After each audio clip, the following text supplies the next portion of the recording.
मोदी जी कपड़े तो उतार नहीं सकते थे, तो तुम्हारे समाज की बहन आके तुम्हें नंगा करके छोड़ेगा।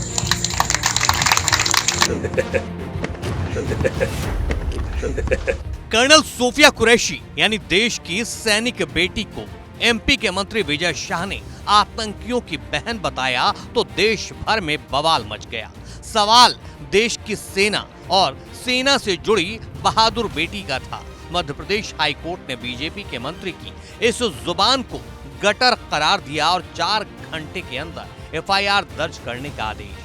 हाईकोर्ट का आदेश था तो एक्शन तो होना ही था। बुधवार 14 मई की शाम इंदौर के महू तहसील के मानपुर थाने में मंत्री पर एफआईआर हुई तो खौफ के मारे मंत्री विजय शाह भागे भागे सुप्रीम कोर्ट पहुंच गए इस उम्मीद के साथ कि यहां राहत मिलेगी, लेकिन मामला उल्टा पड़ गया।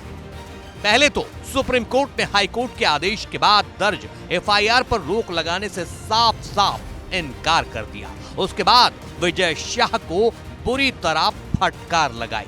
सुनवाई के दौरान सीजेआई बीआर गवई ने कहा, आप किस तरह का बयान दे रहे हैं? क्या यह सरकार के जिम्मेदार मंत्री के लिए उचित है? संवैधानिक पद पर बैठे शख्स से जिम्मेदारी से काम करने की उम्मीद की जाती है। संवैधानिक पद पर बैठे व्यक्ति को सोच समझकर बोलना चाहिए। सीजेआई ने आगे कहा कि आप जानते हैं ना कि आप कौन हैं? इस पर विजय शाह के वकील ने कहा कि उनके मुवक्किल ने माफी मांग ली है। मीडिया ने उनके बयान को तोड़ मरोड़ कर पेश किया है। विजय शाह के वकील ने कहा कि हाईकोर्ट ने ऑर्डर पास करने से पहले हमें नहीं सुना, जिसके बाद सीजेआई ने कहा कि आप हाईकोर्ट के समक्ष क्यों नहीं गए? हम कल इस मामले पर सुनवाई करेंगे। 24 घंटे में कुछ नहीं होगा।